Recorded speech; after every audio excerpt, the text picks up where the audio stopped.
그리고 정치권의 반응도 저희가 살펴보도록 하겠습니다.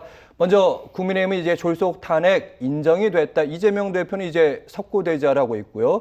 민주당 소속의 김부겸 전 총리, 민주당 지도부가 책임감을 느껴야 한다 쓴소리를 했습니다. 어떻게 보셨는지요? 이런 문제에 있어서 책임감 안 느낀다고 하면은 잘못된 거죠. 그런 부분에 대해서는 저는 이견이 없을 거라고 생각해요. 왜냐하면 대통령의 권력을 견제하기 위한 가장 중대하고 무거운 행위가 결국 탄핵소추안 발의거든요. 일종의 입법부가 행정 권력을 견제하는 수단인 거예요. 근데 윤석열 대통령 국정 그동안에 어떻게 운영해 왔습니까?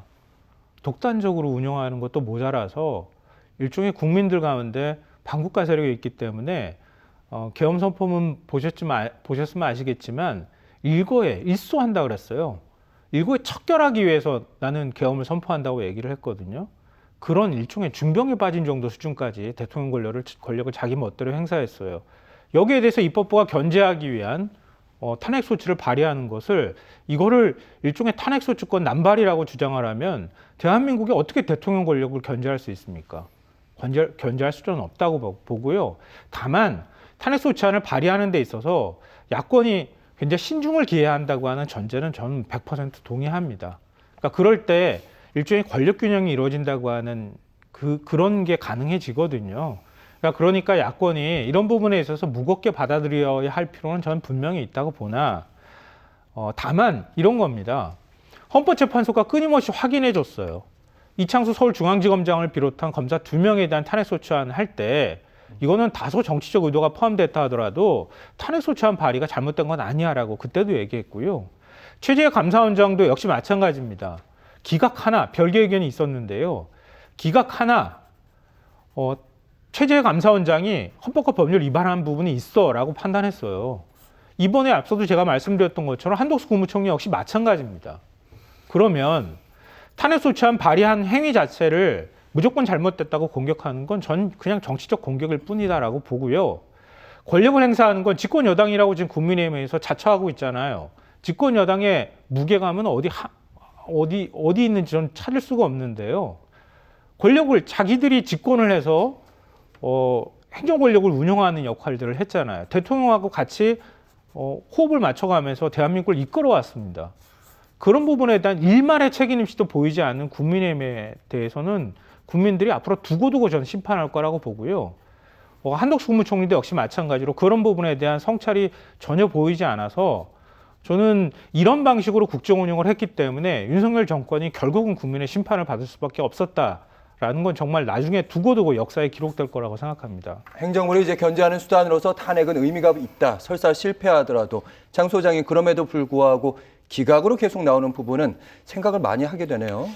30번째 이제 최상목 권한대행의 탄핵까지 추진을 하겠다라고 하고 있고 지금 9분의 탄핵 선고가 나왔는데 다 기각됐어요.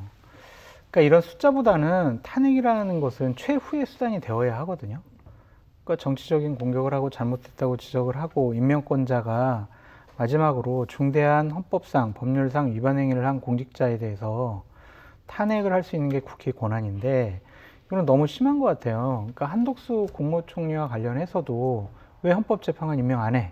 그런데 그거는 12월 16일 날 추천을 했거든요. 근데 작년 12월 17일 날 왜 임명을 안 해? 하루 만에. 그렇죠.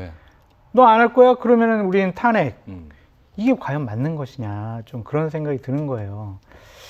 자꾸 정치적인 영역에 있어가지고 해결해야 될 문제를 사법부로 가져가서 심판을 받아보겠다는 것 자체가 여야가 정치인들이 이거는 우리가 뭘 잘못하고 있는 것이 아닌가라고 반성했으면 좋겠고요. 탄핵은 정말 무거운 단어거든요. 근데 너무나 쉽게 탄핵을 하다 보니까 너무 쉬운 단어처럼 너무 가벼운 단어처럼 치부되고 인정되는 것이 국가적인 불행이 아닐까 좀 그런 생각도 들고요. 예전에는 장관이 잘못했어요. 국무총리가 잘못했어요. 그럼 야당이 막 정치적으로 공세를 펴부어요. 그만두라고 해임하라고 안 하잖아요. 그래도 탄핵 안 했어요. 왜냐면은 국민들에게 그걸 보여줬거든요. 그럼 국민들이 심판하는 거예요. 다음번 선거에서 집권당에 대해서 국민들이 표를 덜 주거나 아니면 정권 교체를 하거나 여야 의석수를 바꾸거나 이런 식으로 해서 정치적인 영역의 문제는 국민들의 선택과 판단을 받아봤는데 지금은 너무나 사법부의 판단을 받아보려고 하는 것들은 좀 지양해야 되지 않을까 그런 생각이 좀 듭니다.